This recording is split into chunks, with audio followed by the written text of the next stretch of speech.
সংবিধানটা কি জিনিস? এটা কি হাসিনা থাকা না থাকায় বদল হয়? আপনি তো আপনার নিজের শপথের সাথে গাদ্দারি করছেন। এই কোম্পানি নিয়ে হাজার হাজার কোটি টাকা লুটপাটের ব্যবসা হবে, নিশ্চিত থাকেন এখানে।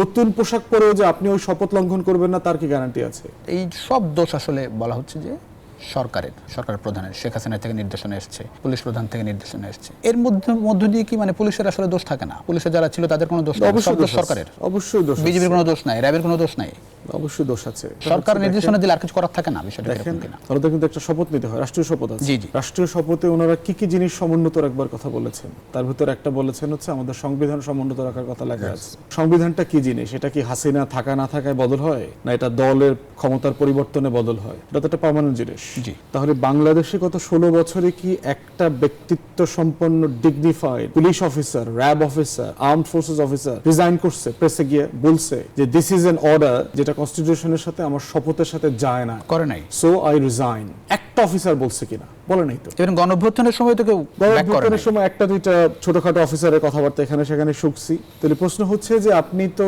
আপনার যে বিবেক, আপনার যে শপথ, আপনার যে ট্রেনিং, সেটা তো আপনি সমুন্নত রাখেন নাই। আপনি তো আপনার নিজের শপথের সাথে গাদ্দারি করছেন। তাহলে যেই পোশাক পরে আপনি একটা শপথ নিছেন, নতুন পোশাক পরেও যে আপনি ওই শপথ লঙ্ঘন করবেন না, তার কি গ্যারান্টি আছে? সো এগুলো খুবই পেরিফেরিয়াল আই ওয়াশ এবং কাপড় বেচা কেনার একটা লুটপাটের কাজ হবে। পুলিশ এবং র্যাবের, সেনাবাহিনীর পোশাক যতবার পরিবর্তন হয়, নতুন নতুন কোম্পানি এখানে টেন্ডার পায়, এই কোম্পানি নিয়ে হাজার হাজার কোটি টাকা লুটপাটের ব্যবসা হবে, নিশ্চিত থাকেন এখানে। এবং খালি খবর নেন কারা এই পোশাকের কোম্পানির কাজ আগে পাইছে এবং এখন পাবে, এটা আপনাদের রিপোর্টারদেরকে দিয়ে রিপোর্ট করার। এখানে একটা লুটপাটের বাণিজ্য আছে। এই আর্ম ফোর্সেস থেকে শুরু করে আমার যে ল এনফোর্সমেন্ট এজেন্সিজ আছে, আমার যে গোয়েন্দা সংস্থা আছে, তাদের যে গ্রস মিসকন্ডাক্ট গত 16 বছরের গ্রস ফেইলিয়ার্স, এগুলো নিয়ে পাবলিক হিয়ারিং করেন, শুনানি করেন। কোথায় সমস্যা হয়েছে 10টা ওসি হিসাব বলুক যে আমি কেন কি করতে বাধ্য হয়েছি, কোথায় বাধ্য করছি। আমি তো অনেক সৎ অফিসারকে চিনি, ডাম্পিং পোস্টে আছে, সমস্যা তো নাই, ওএসডি হয়ে আছে, গুলি তো করে নাই।